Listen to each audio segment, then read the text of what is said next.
Halo semuanya, balik lagi sama gue Kryptondo. Jadi di video kali ini Indo ingin membahas seputar dunia statement-statement kripto ya. Jadi di sini ada apa? Statement katanya bank akan gunakan Bitcoin. Ini si CZ yang posting ini. Bank sekarang menggunakan Bitcoin untuk cadangan. Mungkin tidak ada bank for international settlements untuk mengizinkan bank menyimpan 1% dari cadangan dalam Bitcoin. Jadi hanya dalam cadangan doang ya. Nah ini adalah beritanya. Kalau jangan diterjemahin, sorry, Indo nggak bisa terlalu jago Inggris ya. Nah judulnya itu ya. Nah kalau kita ini tar nih ya. Terlepas dari pendekatan skeptisnya terhadap mata uang digital, berarti ini kemungkinan market emang udah skeptis nih guys ya. Untuk naik atau enggaknya ini nggak tahu nih kapan, tanggal berapa, bulannya berapa. Soalnya nih terlepas dari pendekatan skeptisnya, jadi terlepas dari pendekatan, jadi ini skeptis ini udah mulai mendekat, udah pendekatan banget nih ya, terus akan baru terlepas nih kan terhadap mata uang digital, diperburuk oleh jatuhnya pasar cryptocurrency baru-baru ini. Sepertinya bank BIS ya bermaksud untuk memperluas tangannya ke kelas aset baru dengan kemungkinan bank untuk menyimpan hingga 1% dari cadangan dalam Bitcoin ataupun cryptocurrency. Memang komite bahasa untuk pengawasan perbankan BIS telah membuat proposal untuk membatasi total ekspor bank ke Cryptoset grup 2 hingga 1% dari modal tier 1 dalam dokumen konsultatifnya berjudul konsultasi kedua tentang perlakuan hati-hati terhadap aset kripto, diterbitkan pada 30 Juni. Walaupun si bank ini ya, bank BIS ini pengen gunakan mata uang kripto dengan cadangan tapi hanya 1%, tapi dia masih dalam hati-hati guys nih. Masih dia konsultasi kedua dengan perlakuan hati-hati. Jadi dia masih dalam konsultasi dan ini diterbitnya tanggal 30 Juni.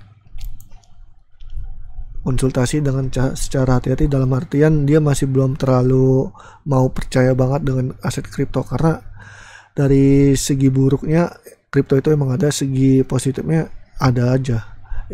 Untuk mata uang kripto ataupun mata uang digital, mau Bitcoin, Ethereum dan lain-lainnya. Makanya itu bank masih konsultasi dengan ya ibaratnya pakar-pakar lah yang ngerti tentang kripto.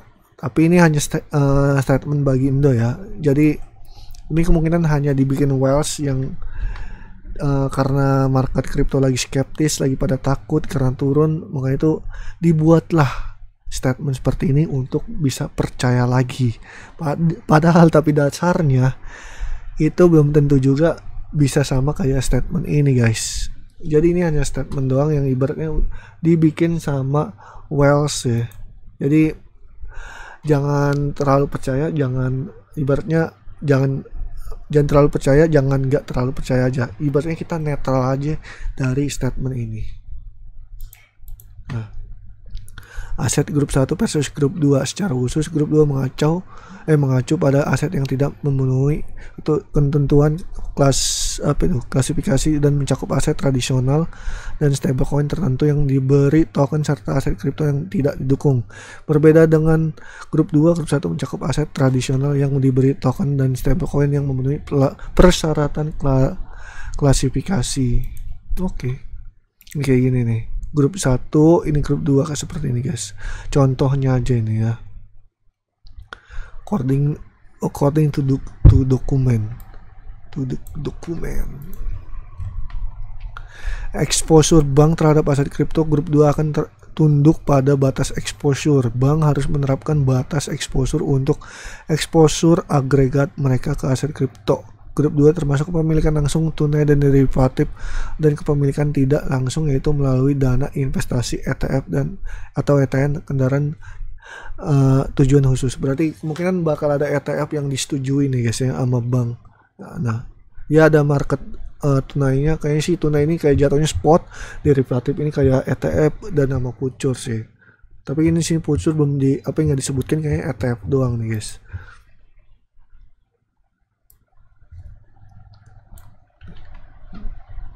banyak juga ya. Nih ini kayak lumayan banyak ya.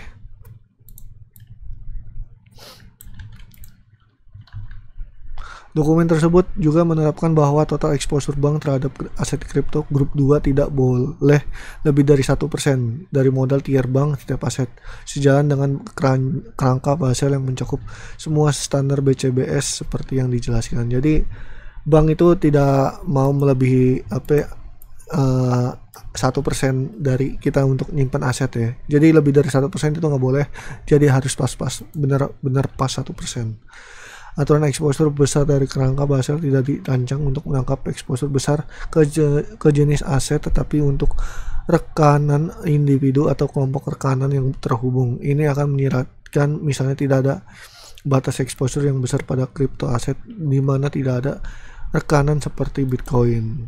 Kayak rekanan itu nggak tahu deh, kayak kerjasama atau apa, nggak paham dah guys.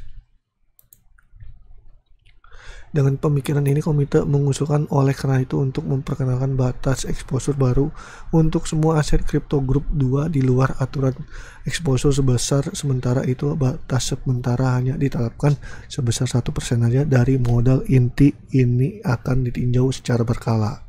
Jadi hanya 1%, ingat guys, nggak lebih dari 1%. Jadi kita masih belum tahu itu bakal bullish atau masih bearish.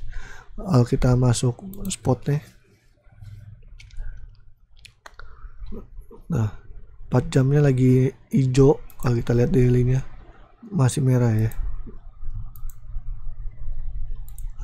Jadi ini kenapa Bitcoin masih begini-begini aja ya, dikarenakan bos-bos lagi pada ini guys, lagi pada liburan. Jadi wajar aja, semoga dia bisa naik lah.